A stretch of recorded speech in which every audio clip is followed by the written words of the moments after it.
Hey guys, this is Cam, Oregon Knife Guy. Just coming off the trail. It's right up there. I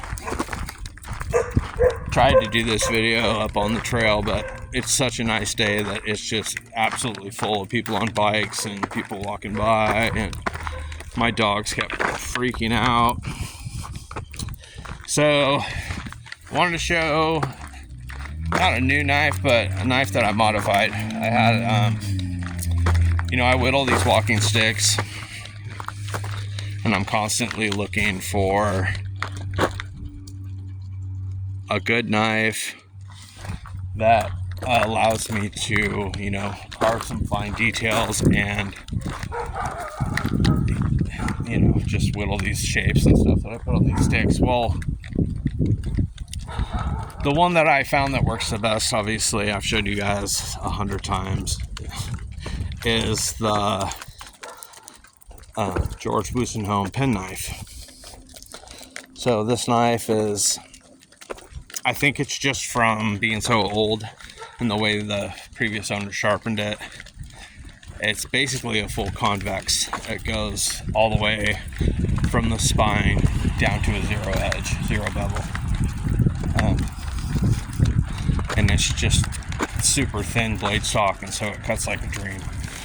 Well, so for the little details that works great, but when I'm trying to hog off material, it's not the best choice. And so I had purchased this knife, and it works all right, but it's kind of a thick blade stock for such a big knife, or such a small knife, I should say. And then I got the M1 backpacker, and this knife works all right too. It doesn't just glide through material like the Busenholm. It's not designed for carving.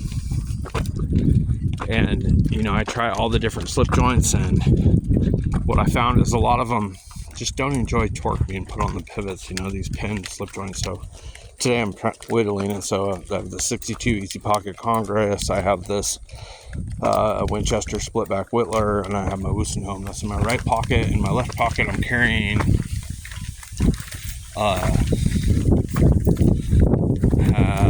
the J.A. Henkel's version of a whittler. It's not split back, it's got the tapered springs instead. And then I brought my dedicated whittling knife. So when I bought this knife, it had a very large handle. It's like a number 1 Mora, if you guys have ever seen that. They have a wood handle, and they come to a very sharp point in their full Scandi grind. Well, the handle on this one that I bought was an Amazon cheap version, and it was very pointy, and the sheath was kind of thin leather. So while I was walking, I'd go to sheath it, and it would just stick right through I'd almost stab myself. I've cut myself on it 2 or 3 times while trying to whittle while walking. So I modified the edge. You can see it's a full Scandi, and then I rounded it on the end.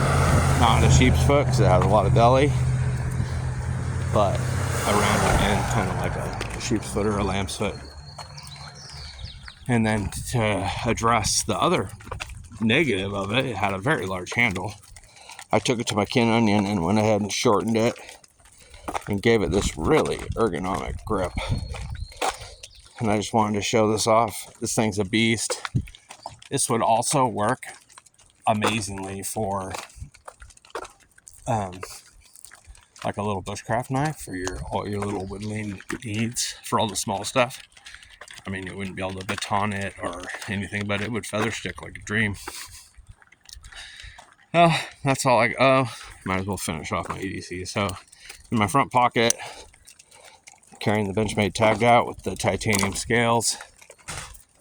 In my back pocket next to my wallet, carrying the Military 2. And in my side pocket,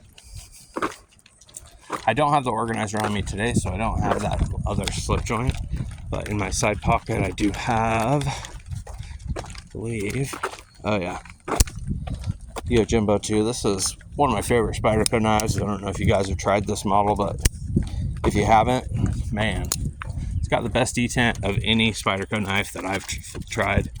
I don't know why it's so much different, but it really is. The difference is measurable. I mean, it's got a stout detent. Looks like a dream. All right, boys. Up. Run up there. Hey, Odin, Cyrus, say goodbye. All right, guys, I'm Cam, the Oregon Knife Guy. That's Odin, that's Cyrus, and we're out.